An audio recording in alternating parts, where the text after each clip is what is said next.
kind of bright. Hello. Hello, welcome to our Fireside chat.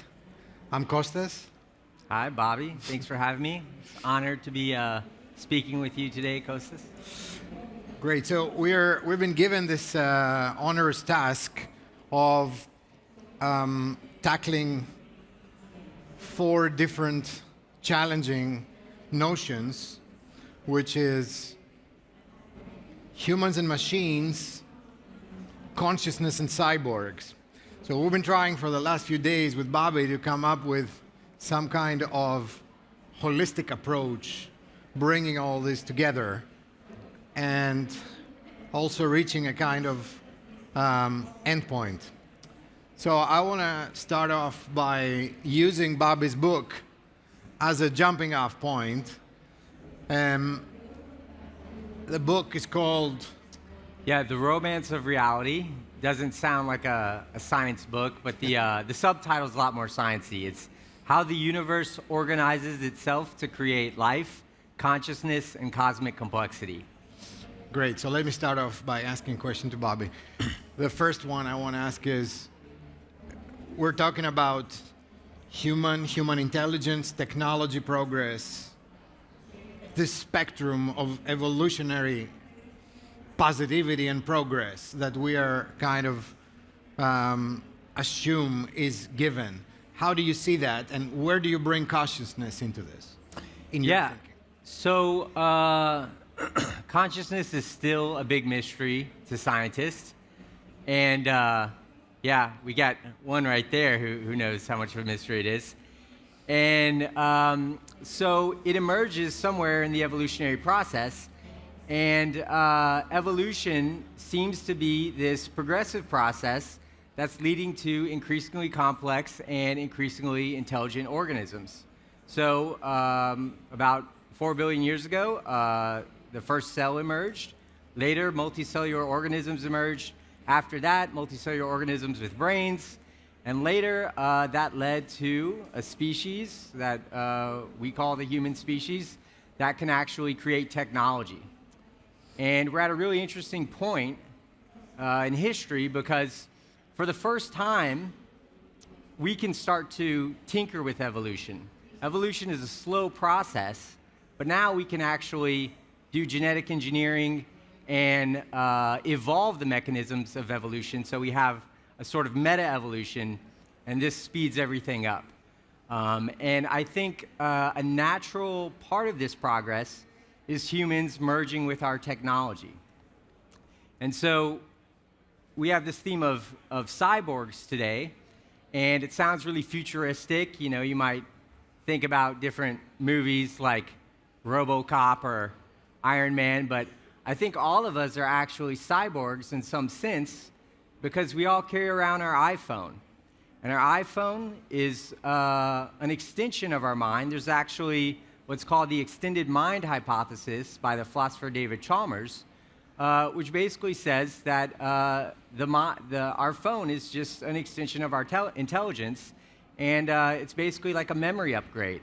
So every time we have a problem or don't know something, we can just look it up on Wikipedia. If our car breaks down on the side of the road, we can just look at YouTube and figure out how to do it. So I think we're already cyborgs, and this process doesn't seem to have any limits. So it's going to continue into the future. So let me take a step back here. You're saying you're calling me a cyborg right now, so I got to react to this. We are progressing as a species according to the knowledge we generate in our labs, in our schools, in our everyday lives, interacting with our environment. That creates what you also call in your book this collective intelligence, right? What you call network intelligence? Yeah. Right. The question I have is, where does consciousness get in this? And if we are assuming that consciousness, particularly in terms of self-consciousness, is a reflection of our higher intelligence, or one reflection of our higher intelligence, then how does this evolutionary progress towards more intelligent species or more intelligent capacity for more intelligence how does that reflect on our consciousness levels? Yeah, so I think you said an important word there. There are levels of consciousness. And as we go into higher levels of consciousness, we get higher intelligence. So consciousness emerges from a network of neurons. And when consciousness first emerges, we're just talking about basic subjective experience. And I think it probably emerges with brains. And so even simple organisms like a fruit fly are probably conscious in some regard. However, I don't think they're self-conscious. That's another level of consciousness that requires a higher level of self-modeling. And so the difference between humans and an ant, for example, is that humans have metacognition. So we can think about our thinking. We can self-reflect. And this ability to self-reflect is what allows us to do all the things that humans do that we don't see in a lower species. Right, so the reason I'm here is because in our lab we're building nanomaterials and nanostructures in order to allow us to perform better than our bodies allow us to. Yeah. Maybe as a result of an injury or a disease or whatever. For sure, if I tell you this, you'll tell me, well, you're creating a cyborg. How do you want our scientists and how do you want our researchers in our labs and institutes to think of melding with consciousness by doing this type of technology exercises in a way?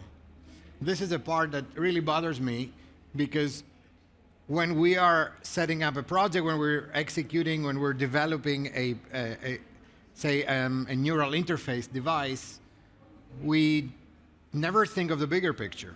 And actually, I should have said at the beginning that this is the difference between me and Bobby here, is that Bobby's looking at the bigger picture. We're just sitting in labs trying to build one tiny thing that's going to go from A to B. And most of the times, as I was telling Bobby the last few days, we are failing. But even in that type of exercise, I struggle putting in context the bigger picture with which is what we're discussing here. So how would you advise? I mean, I see a lot of young folks here. I'm assuming that they've been in labs or they have done some kind of research in their lives. What would be your bigger picture type of perspective in this process? Yeah, well, I think it's important to have the two types of people. So you need people thinking kind of philosophically and abstractly about these big things, and that kind of inspires the people like Kostas who are actually working on making these ideas a reality. But yeah, we're getting to the point where our machines are getting so intelligent that we have to wonder, could they someday be conscious? And even if computers can't support consciousness, we're starting to build life forms in the lab. So they're cerebral organoids, for example. We're putting together cells and creating neural networks that can play Pong. So if we're at that level, there are these ethical issues that arise. Could that system be conscious? And if it is, does it deserve rights? Right, so that's an interesting point. I do not believe that my organoids in the lab are conscious. But I cannot exclude that at some point, a few generations from now, there would be levels of consciousness from this mass of cells. Having said that, I'm going to flip it over. All right.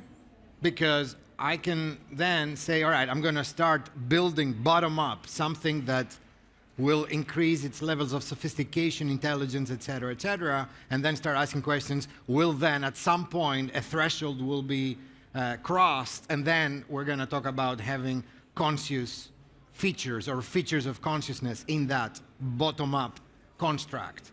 However, what if I start with a human being and I start enhancing that human being, even with the specs I wear, which you're going to call me a cyborg again, but in any case, even if I start enhancing a human being with an already given consciousness, by enhancing the human being, do I also enhance their consciousness levels?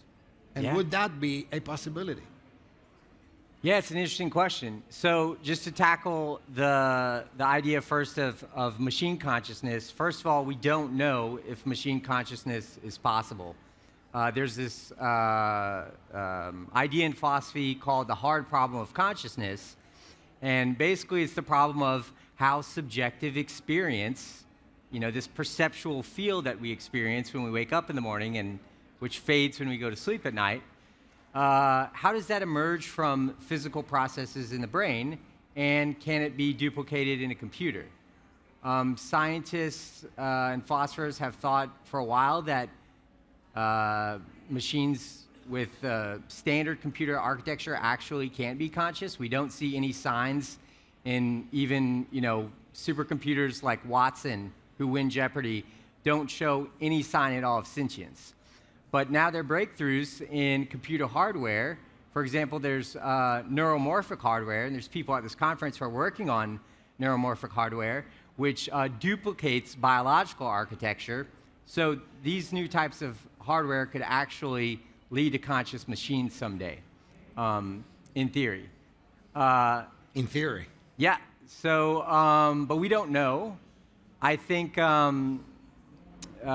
before we crack the problem of machine consciousness, we will probably merge with our technology. And maybe that's good, because if we made conscious machines, they might want to wipe us out because we're probably not really useful to them. So it's good that we're at this stage where we can merge with technology. The people who are worried about AI taking over, people like Elon Musk and Bill Gates, think that to be competitive, we have to merge with our technology. And yeah, you bring up a really interesting question. When we do that and we enhance our intelligence, will this lead to new higher states of consciousness, exotic states of consciousness that we can't imagine right now? And I call it hybrid consciousness. Hybrid consciousness, I like that, yeah. Can Because you talk about that a bit? You're talking about the baseline consciousness of a human being with an add-on of synthetic consciousness. Yeah. Of course, the assumption is that we understand what consciousness is. And as a scientist, I don't believe we're there yet. Nope. Right. So let me flip a little bit and change the direction for the last 5 minutes of our discussion here. All right. There's a lot of people, as we were talking about, that are talking about offloading our intelligence and consciousness into a kind of a cloud or ether, and in that way offer an alternative proposition to longevity. So there's Yeah. a biological longevity, and then this kind of offloading transhumanist version of longevity. What is your viewpoint there? Because Yeah, this idea that I we have to can- say I'm also a little bit kind of Yeah, I think you shocked should. with the whole proposition. Yeah, I think we should be skeptical of it. These transhumanists have the idea that we can just scan our brain and have a low-res simulation of it and then upload that, and that will be our consciousness, and we can perhaps live forever and be immortal in this way.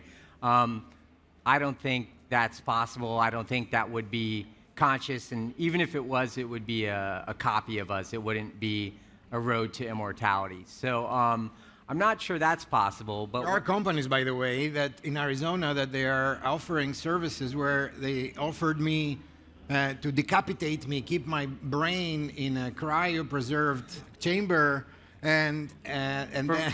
and for free, you don't have to. No, I have to pay my of course, parents. yeah. When I told my daughter, she completely outruled this option. But anyway, so then Can I ask the price of that, by the way? I remember it was in the tens of thousands of dollars per year. Yeah. And So on the immortality expectation- is for rich people only. That's the moral of this story. absolutely true.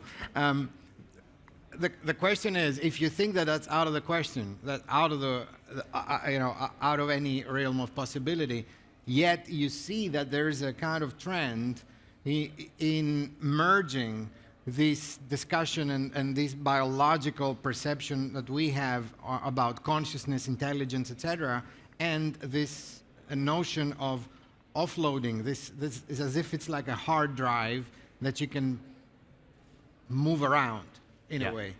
In your more abstract thinking, in my scientific perception, this makes absolutely no sense. But I'm not sure about, a broader kind of thinker like yourself. Would that fit in this type? Yeah. No. What interests me more is this idea, and I think it's a good one to leave people with to ponder. Consciousness emerges from the collective interactions of 80 billion neurons in the brain. Now we have something like 7 billion people on the planet Earth, all exchanging information with their devices in a way very similar to the way neurons exchange information in the brain through electrical signals. We also have tons of AIs, and we have the Internet of Things, so maybe if you add all these things up, there's something like 80 billion little agents communicating. Could a global consciousness emerge from the network of humans on Earth at some point? And so this idea is at least 100 years old, going back to the French philosopher and scientist Pierre Teilhard de Chardin, who had this omega point theory. He thought that something like a global mind that he called the noosphere was going to emerge at some point in the future. And this was before the internet. This was before the computer was invented, when he first came up with the idea. So he pretty much predicted the internet because he had this theory that complexity was increasing and that the network of humans was becoming more integrated. So could there be a planetary scale consciousness? And if it does emerge, what does that mean for us? Do we get subsumed by this global consciousness? Or do we retain an individual consciousness while we're part of this larger collective consciousness? And if we do get subsumed by it, what would that feel like? What kind of experience would you have being part of this global mind? So I do think that's something that's possible in the future, and maybe something that sounds crazier than uploading your consciousness, and maybe more mysterious and more magical. So. In the meantime, I'm going to go back to the lab and do another failed experiment about one molecule moving from A to B that I'm going to fail at, and then let's see what's going to happen. Well, that's how progress happens. So problems push progress forward, and we learn from our mistakes. And you're one of the people that's making all of these big abstract ideas a reality. So I thank you for that. Thank you. Thank you, guys. Thanks,